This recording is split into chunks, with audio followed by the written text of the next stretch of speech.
Épisode 1 Yellow Curtain est terminé. Ouh, félicitations à tout le monde. Bon travail pour ceux qui se sont rendus jusqu'à la fin. L'épisode 1 est un épisode d'introduction. Donc, c'est correct pour ceux qui ne se sont pas rendus trop loin. Le but de cette vidéo-là est de justement vous aider à solutionner l'épisode 1 puis à connaître ou à découvrir un peu les techniques ou les outils qui sont utilisés dans ce type de jeu-là. Petite parenthèse d'introduction. Yellow Curtain était avant tout un ARG.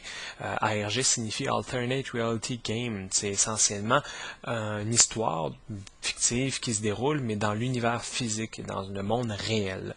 Donc, je vous allez voir avec la vidéo qui va suivre essentiellement qu'est-ce que ça signifie. Pour ceux qui ont été votre premier contact avec Yellow Curtain était principalement soit via la publicité de Facebook, donc petite publicité ici qui a roulé pendant 2 semaines essentiellement. 6000 impressions.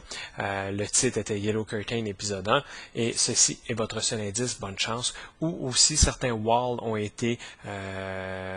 eu cette publicité-là d'inscrite avec ceci est votre seul indice. Bonne chance. On a eu quand même pas mal de visites, 2000, 6000 à peu près, 6000 impressions essentiellement, et les gens étaient invités à visiter cette page-là. Cette page-là avait 2 choses d'important. Évidemment, l'épisode 1, les instructions, qui fait partie de la résistance et qui est AW le Jésuite. C'était notre mission qu'on devait résoudre dans l'épisode 1. Et essentiellement, c'est tout, la seule page en fait de Yellow Curtain. On a eu tout près de 300 visites en fait 300 pages vues sur le fanpage de Yellow Curtain. Première étape, à partir de là, c'était de découvrir ce qu'on appelle le rabbit hole, c'est-à-dire la première porte d'entrée qui va vous amener dans cette histoire-là à découvrir justement d'un indice à un autre qui, du moins, a solutionné une des 2 énigmes. Donc, si la porte d'entrée était où? Elle était dans l'image qui était ici. Essentiellement, si on agrandit notre image, on peut découvrir qu'il y avait un texte de caché à l'intérieur de l'image qui disait en fait yellowcurtain.com. Donc, c'était de découvrir un site internet caché qui était référé ici, donc yellowcurtain.com à l'intérieur de l'image. On va taper ça. Donc, pour ceux qui se sont rendus à cette étape-là, rien de nouveau, on tombe sur un blog. Un blog qui, lui, était assez simple, assez standard. Et sur le blog, par statistique, là, je pouvais vous suivre de mon côté. Fait qu'il y en a quand même 31 visites sur le blog. Fait intéressant, il y a des gens qui se sont vraiment cassés la tête à essayer de solutionner ce blog-là. Du moins les indices. J'ai des temps moyens de 56 minutes pendant certains jours. Donc, il y a vraiment des gens qui ont travaillé fort pour solutionner quelles étaient les énigmes sur cette page-là. Le premier lien, le plus évident, c'est celui-ci. C'était le lien sur YouTube qui nous amenait à une vidéo de Shiny Toy Guns, qui est le disco.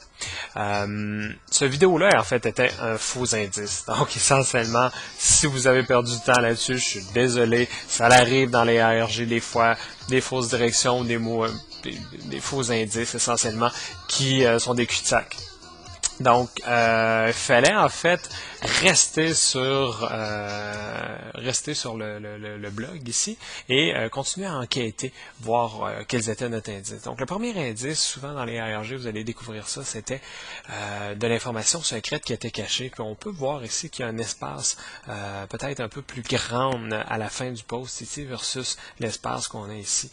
Donc, si je sélectionne la page au complet ou si je joue avec mon curseur en sélectionnant le texte, vous pouvez remarquer que j'ai effectivement un texte invisible qui est caché ici, qui s'intitule GPSeek à la table.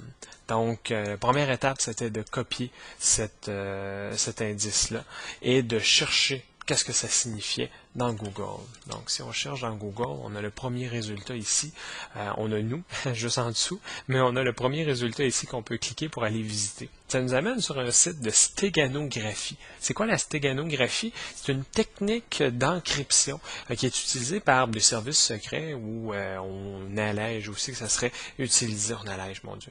Il est allégué que c'est utilisé par des groupes terroristes. L'objectif est assez simple, en fait, c'est qu'on on utilise les tables de couleurs d'une image pour aller sauvegarder une information qui est autre. Donc, on peut, à une certaine limite, dissimuler des fichiers ou d'autres images à l'intérieur des couleurs d'une image. Donc, on va juste varier un petit peu la couleur pour pouvoir cacher de l'information dedans. Stéganographie, le logiciel de stéganographie en question était disponible ici. On pouvait cliquer pour le télécharger. Donc, c'était la première étape pour aller un peu plus loin dans notre processus, télécharger le logiciel de stéganographie. On a les instructions ici, on nous explique que GPHide et GPSeek are programs which allow you to hide a file in a JPEG visual image. Évidemment, quelle est cette image-là où on aurait une image de cachée, du moins de l'information secrète cachée dans une image, mais votre mission était de le découvrir, c'était cette image-ci qui était responsable. L'indice est assez simple en fait, on n'a plus la même image, on n'a plus l'URL ici de Yellow Curtain, donc déjà la publicité, du moins la publicité, la photo qui est publiée ici était différente. Et puis, on avait tout simplement à la sauvegarder sur le bureau et démarrer notre petit logiciel. Donc, on va aller voir le petit logiciel en question. Run, accept this turn. On ouvrait l'image. Donc, le logiciel de stéganographie. Puis la prochaine étape, c'était de faire seek, qui se trouve à signifier de décrypter l'image en question. Enter passphrase. Donc là, on vous demandait un mot de passe. Fait que, problème, il fallait découvrir quelle était la prochaine étape, quel était le mot de passe. Le mot de passe était caché dans le code source de la page, donc View, Source. Et puis si on scrolle plus bas, on avait les deux indices ici, Yellow Curtain Encryption Key avec YC991, on va copier, et Yellow Curtain File Format en TXT. Donc, prochaine étape, qu'est-ce qu'on fait? On va aller rentrer notre code secret et on nous propose de sauvegarder le fichier texte. Donc, on va clou.txt. Le format du fichier, en fait, était aussi dans les instructions de la page source. Et on apparaît ici, l'image a été décryptée, puis effectivement, il y a un fichier texte caché à l'intérieur de cette image-là. On va double-cliquer sur le fichier texte. On découvre quoi? On découvre un numéro de téléphone. Donc, la prochaine étape ici était évidemment de prendre le téléphone et d'appeler à ce numéro de téléphone-là. C'est essentiellement une boîte vocale qui répond automatiquement et elle nous donne un indice. Elle dit Illuminati. Donc, c'est la seule chose qui est dit sur cette boîte vocale. Si je cherche Illuminati dans Google, il me suggère déjà un choix. Premier résultat, Wikipédia. On nous propose une série de possibilités avec Illuminati. Il y a un jeu édité par Steve Jackson Game, différents d'autres utilisations de ce jeu-là, mais principalement le premier, Illuminati de Bavière, une importante société secrète. Je pense qu'on est sur la bonne piste. Donc, on va cliquer à ce niveau-là. Et puis, on a le fondateur qui s'appelle Adam W. A-W. Effectivement, ici, ce groupe est fondé le 1er mai 1776 par l'ancien jésuite A.W. Donc, par rapport à notre indice numéro 1 dans Facebook, si je retourne à Yellow Curtain, la question qui est A.W. le jésuite, eh bien, c'est le fondateur de Illuminati de Bavière, une société secrète qui est dans la lignée, en fait, même qui découle de la franc-maçonnerie, mais essentiellement tout le mouvement de New World Order. C'est un peu la trame de fond de Yellow Curtain. Donc, essentiellement, l'existence de ce groupe-là et des actions qui sont toujours en train d'être posées dans notre société. Ces indices-là étaient cachés par la résistance pour pouvoir recruter des individus comme vous qui se sont rendus jusqu'à la fin pour passer à l'épisode 2. Maintenant, il y avait quand même une autre question qui fait partie de la résistance. Celui-là n'a pas été solutionné. Donc, évidemment, il y a des gens qui m'ont laissé des messages au numéro de téléphone qui était caché ici. J'ai su qu'il y avait des gens qui se sont rendus à cette étape-là. Pour ce qui était qui fait partie de la résistance, personne s'est rendu plus loin. Puis, en fait, la prochaine étape qui aurait dû être faite, c'est dans le premier commentaire qu'on a ici. On a Anonyme ici qui confirme qu'il fait partie de la résistance, qui est évidemment contre le mouvement New World Order. Et l'étape était tout simplement de laisser un commentaire pour rentrer en contact avec lui. D'ailleurs, je vous invite à le faire. Vous allez peut-être avoir la prochaine indice qui va débuter l'épisode 2.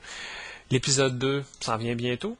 N'hésitez pas à m'envoyer vos commentaires. Et puis, ce type, c'était-tu trop difficile? C'est-tu intéressant? À vous de faire les commentaires. L'épisode 2 s'en vient. J'espère que vous allez participer en grand nombre. À partir de là, toutefois, l'histoire va devenir un petit peu plus complexe avec un mouvement et des rebondissements plus intéressants. Donc, c'est vraiment juste trame de fond, introduction. J'espère que vous avez aimé ça. Bonne journée!